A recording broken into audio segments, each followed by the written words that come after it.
For today's video mga parikoy, nagluluto ang aking asawa ng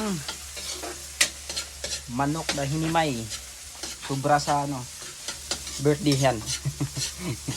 Yan. Ayan mga parikoy. Niluto niya. Chip cook ng asawa ko ngayon mga parikoy. Nagluto si Miss Josephine Yap. Han. Di ba nakita mo mga di ba kahit mahirap na video. Ayan, nagluluto na siya mga parikoy.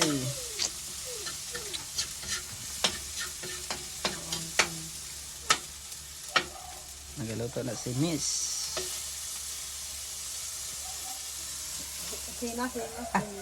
Si Miss Josephine.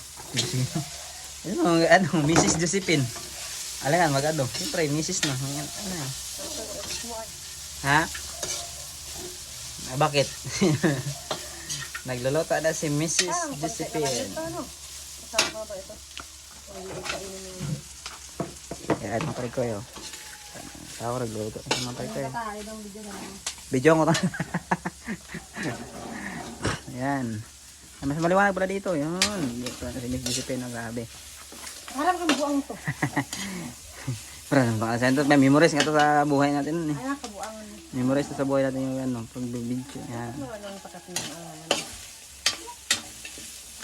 sabi ko, may tomato paste. Ay.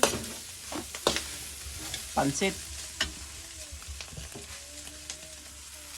Tingnan nyo mga parikoy. Yung luto na asawa ko mga parikoy.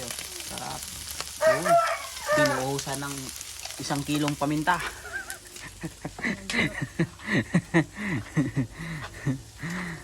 Binuhusan. Ayun. Binuhusan ng toyo. 1 galong toyo binuhos.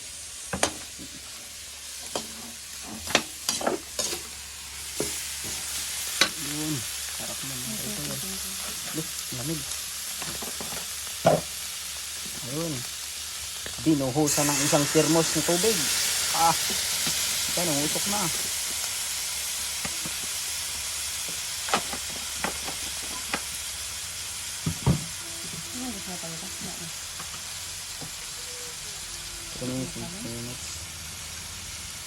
Yan, binuhusan ng bitsin.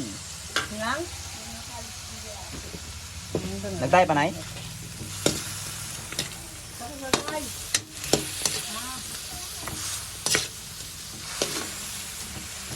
Yun. Ngayon makaalis yan sa pinagtaihan. 3 minutes lang tayo mga parikoy para di ma-full storage. 3 minutes. Thank you for watching.